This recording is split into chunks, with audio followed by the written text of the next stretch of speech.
போறவரை எல்லா இடங்கள்லயும் சொல்வேன். அம்மாவுடைய பெருமையை ஆண்டவன் உட்பட எல்லாரும் சொல்லியாச்சு. தாயுடைய பெருமையை சொல்லாம யாரும் போனதில்லை. அது மனித உருவத்துல வந்திருக்கக்கூடிய தாயாக இருந்தாலும் சரி, அல்லது பூனையோ நாயோ காக்காயோ குருவியோ, எந்த இனத்துல தாய்மை ஏற்றுக்கொண்ட அந்த பெண்ணாக இருக்கக்கூடிய எல்லாவற்றையும் புகழ்ந்து புகழ்ந்துதான் காலங்காலமா பேசிட்டே வரும். ஆனா தந்தை அப்படின்னு சொல்லக்கூடிய ஒரு நபர் குடும்பத்தினுடைய வேர் மாதிரி இருக்கக்கூடிய நபர். யாரும் இந்த வேற பாராட்டினது கிடையாது. வேர் இருட்டுக்கு மட்டும்தான் சொந்தம், வேர் உழைப்புக்கு சொந்தம். இந்த இருட்டுக்குள்ளேயும் உழைப்புக்குள்ளேயும் இருக்கக்கூடிய தந்தையை பாராட்டுறதுக்கு அப்படின்னு யாரும் வந்தது கூட கிடையாது.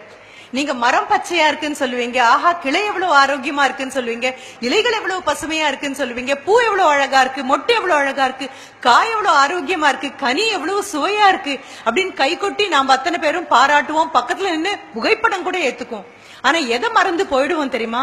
அந்த மரத்துல சாஞ்சு அதனுடைய உறுதியை பத்தியும் அதனுடைய அழகை பத்தியும் வனப்பை பத்தியும் அது தரக்கூடிய நிழலை பத்தியும் பேசும் பொழுது வெயில் அதிகமாகத்தான் நிழல் இன்னும் அதிகமாக விழும். வாழ்க்கை இன்னும் கடுமையாகும் போதுதான் இருட்டுக்குள்ளேயும் வெளிச்சம் இல்லாத, கைத்தட்டல் இல்லாத, பாராட்டு இல்லாத பாறாங்கல்லுக்கு இடையில புகுந்து புகுந்து போராடி வேர் ஓடினா மட்டும்தான் அந்த மரம் அப்படி நிக்க முடியும். வேறாக இருக்கக்கூடிய எல்லா தந்தையர்களையும் பாராட்டுற மாதிரி ஐயாவை பாராட்டுற ஒரு நிகழ்ச்சி ஒண்ணு இங்க நடந்தது. உண்மையாகவே அப்பாவோட இன்னைக்கு காலையில சண்டை போட்டுட்டு வந்த குழந்தைங்களாக இருக்கலாம். இந்த அப்பா எப்பவுமே இப்படிதாம்மா, நான் என்ன பண்ணாலும் என்ன பாராட்டவே மாட்டேங்கிறாருன்னு அம்மா தோல்ல சாஞ்சுகிட்டு கண்ணை கசக்கிட்டு வந்த குழந்தைங்களாக இருக்கலாம். இந்த அப்பாட்ட நான் பேசவே மாட்டேன் அப்படின்னு சொல்ற குழந்தையாக இருக்கலாம்.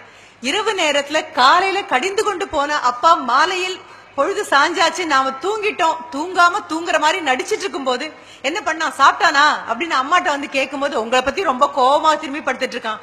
அம்மாவுக்கும் அப்பாவுக்கும் நடக்கக்கூடிய உரையாடல் காதல கேட்டாலும் அப்பா கிட்ட கோபம் இருக்குன்னு திரும்பி படுத்துட்டு தலையணைக்குள்ள முகத்தை புதைச்சுக்கிட்டு வந்து என்ன தொடட்டும், தலையை தடவி கொடுக்கட்டும் அப்படின்னு காத்துட்டு இருக்கக்கூடிய குழந்தைங்க உட்பட அத்தனை பேருக்கும் இங்க மேடையில ஒரு தகப்பனுடைய பெருமையை சொன்ன பொழுது கண்டிப்பாக கண்ணோரத்துல ஈரம் கசிஞ்சிருக்கும்.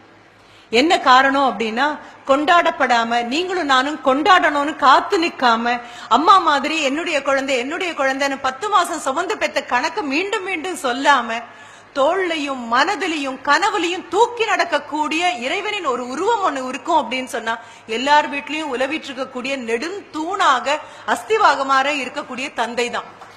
அந்த தந்தையோட புகழ சொல்றதுக்காக ஐயாவோட புகழ சொன்ன போது நான் உண்மையா அதுதான் நினைச்சேன். எல்லார் மனதுமே ஒரு ஈரம் கசிஞ்சிருக்கும். அப்பாக்களோட கோவப்படாத நாட்கள் உண்டா, அப்பாவோட சண்டை போடாத நாட்கள் உண்டா?